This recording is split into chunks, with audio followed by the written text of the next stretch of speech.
Hello everybody and welcome to my weekly vlog. As ever, my name is David and today we're going to be talking about 10 years. About 10 years? Was it 11 years? Anyway, the Xbox 360 was discontinued recently, so I thought I would have a chat about my top 10 moments. These are top 10 moments, not necessarily going to be the biggest, most important moments of the Xbox 360. This is my personal list. It's not an objective list, it's a subjective list. So I'm going to be talking about what I find important about the Xbox 360 and how I'm going to remember it over the next decade to come and beyond that. So this is my top 10 moments of the Xbox 360.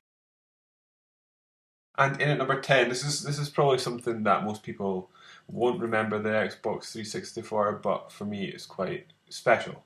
And it's quite important as well. Up until this point, the Sony brand had kind of ruled the roost with their Gran Turismo series and racing games. And in my opinion, since the birth of the Xbox 360, they have kind of taken that mantle away from Sony to the point that now Microsoft have the best racing games on the market. Obviously, you have games like Assetto Corsa and other kind of sim racing games on the PC, but what I'm talking about specifically is the games on consoles, and I think Forza is by far the best racing game you can get on console. So for that, it takes the list and it makes it in at number 10 for me. Okay, and at number 9, this is another one that I guess it's not down to the 360, but it is part of what made the 360 the 360 for me, and that is Bethesda RPGs.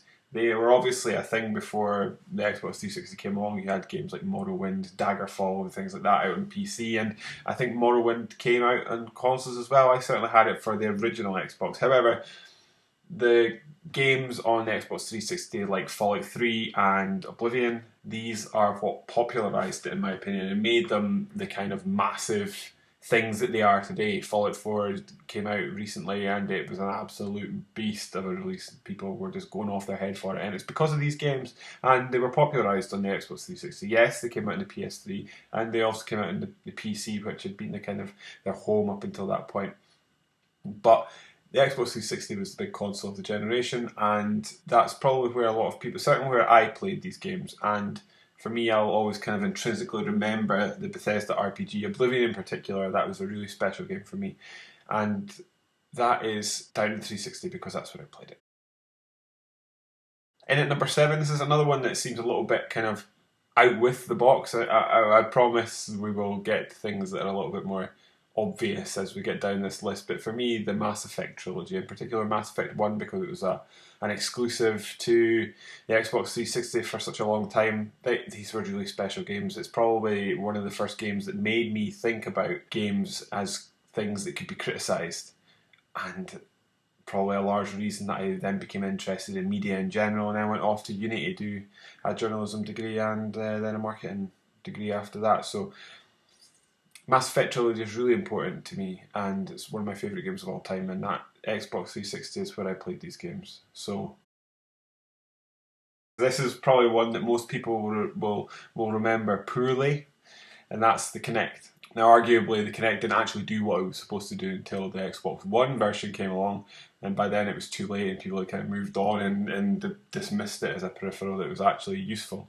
But Kinect, when it was released, was a massive story, and I reckon if it had delivered on its promises, it could have been quite exciting. Maybe not revolutionary in terms of the way it would change the way we played games, but there were certainly good games on it. Things like Dance Central, I've lost many a night now with a couple of my friends playing that game, having a few drinks and a laugh, and it was just really, really good fun. I think the idea was also very interesting in that it was kind of starting to think about input methods and ways to control games beyond what we would kind of accept as the established norm of the controller. And I guess the controller's been around for a long time now.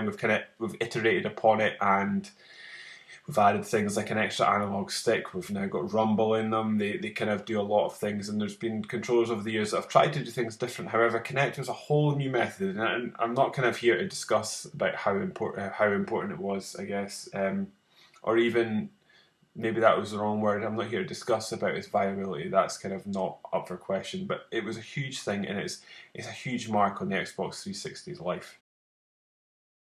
Another game favourite of mine, and that's Gears of War. I guess you could say the Gears of War trilogy or quadrilogy, I guess it became, but no, the 1 to 3 was the kind of the base game, wasn't it? But one in particular I think is special. I think even to this day you can see it in the recent re-release that came out for the Xbox One. It still looks great, it still plays great, and let's not forget these games defined a generation of third-person shooters, and in the years to follow, and even to an extent today, every time you go into a room you will see chest-high walls, and that's because of Gears of War. They also introduced Horde mode in Gears of War 2, I believe that was, and that again revolutionised the third person shooter to the point that most shooters, whether that's first person or third person, now have a Horde mode of some kind involved. Even I guess I'm playing the Division just now, that arguably the first raid, the incursion, is essentially just the Horde mode. So that was incredibly important and launched the career of many people. So it was an incredibly important game and one of the best games of the generation. Another game that kind of defined a generation, so to speak, and that's Call of Duty Modern Warfare and the kind of the birth of the madness that is Call of Duty. These games, or this game in particular, was massively important. It became such a huge franchise, and there's very few people on this planet that won't have heard of Call of Duty. And the lead platform for that, like it or not, was the Xbox 360. So we have the Xbox 360 to thank in large part of the success of Call of Duty Modern Warfare and all the subsequent games that spawned off of it. Yes, people might be beginning to get a bit sick of it now. However, you can't deny its importance. So another massive story and a massive mark on the life of the Xbox 360, and that's the Red Ring of Death, the dreaded one. I think everyone that has an Xbox 360 around launch has come into contact with this Red Ring of Death at some point.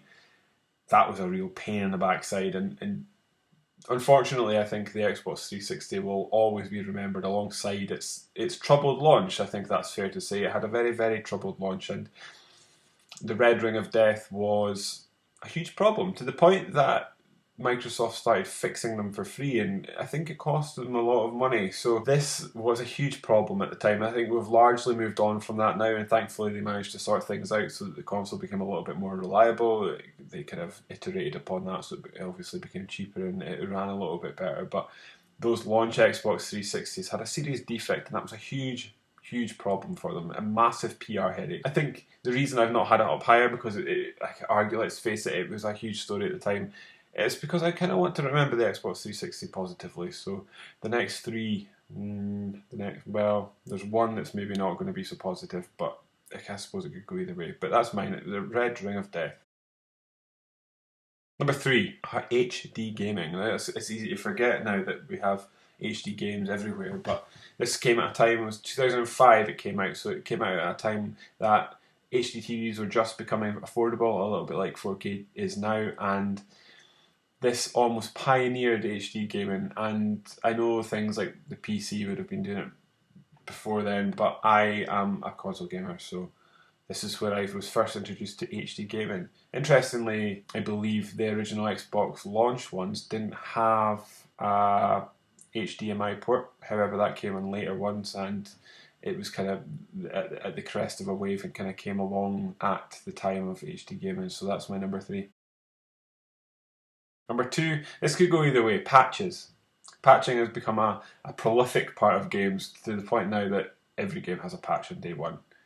Now, I guess this can be good and it can also be bad. It's bad in the respect that we now have games that come out broken, and that's just unacceptable, to be honest. However, it can do good things. I mean, these games that come out broken back in the day would have just had to stay broken. Now they can be fixed. And now we can fix bugs that appear, we can address things, and we can allow developers to kind of manufacture these games in a way that they become a service that kind of rolls on. And I quite like that, in that they can add things over time, we can take things away, see what works, see what doesn't work, and we're not just stuck with whatever the launch title was. I mean, there was plenty of games that came out with game-breaking bugs back in the day, and we would have just been stuck with that. However, the birth of patching has allowed developers to fix that, I guess. On the flip side of that, it's allowed some developers to become extremely lazy, so they now release broken and unfinished games and then patch them to completion, which is just unacceptable. However, like it or not, patches are here to stay, and they kind of became a thing on the Xbox 360. My number one, I wanted to make sure I finished on a positive, and my number one is XBLA.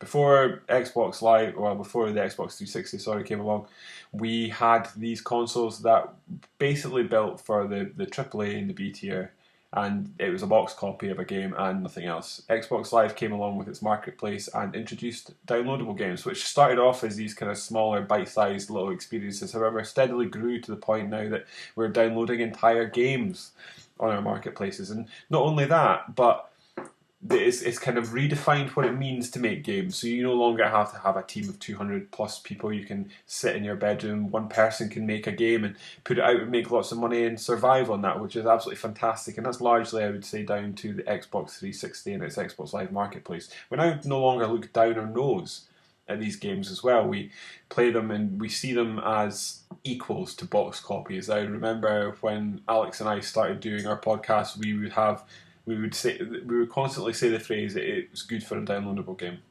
That's no longer anything. That's no longer something someone would say reasonably anymore. It's just a good game or it's not a good game. It doesn't matter whether it's downloaded or not. And I think we can thank the Xbox 360 for that. So that was my list. That was my, I guess, top 10 moments of the Xbox 360. Like I say, it wasn't a definitive list, it wasn't an objective list. Me throwing things in like racing games and Bethesda RPGs and Mass Effect. That's a subjective point, and you might not agree with that. But if you do or don't, let me know in the description below. You can check out what else we're doing by heading over to us on Twitter, which is @UKGamerTron. You can also like us on Facebook, facebook.com/Gamertron. That's correct. You can head over to our website, www.gamertron.net, and have a look around this page. Now I've started doing these vlogs on our main channel rather than my own. So have a look around and see what you get. I think at the moment you can look forward to some SmackDown videos this week and maybe some other things. I am now slipping my memory. Last week I was in London, so it will explain why there wasn't a vlog. I did warn you about that. However, this week I'm back and we did a good bit of recording when I was down there, so hopefully you'll have some content to enjoy in the near future. But anyway, with that done, I've been David. This has been my weekly vlog about the top 10 moments of the Xbox 360. And I'm out.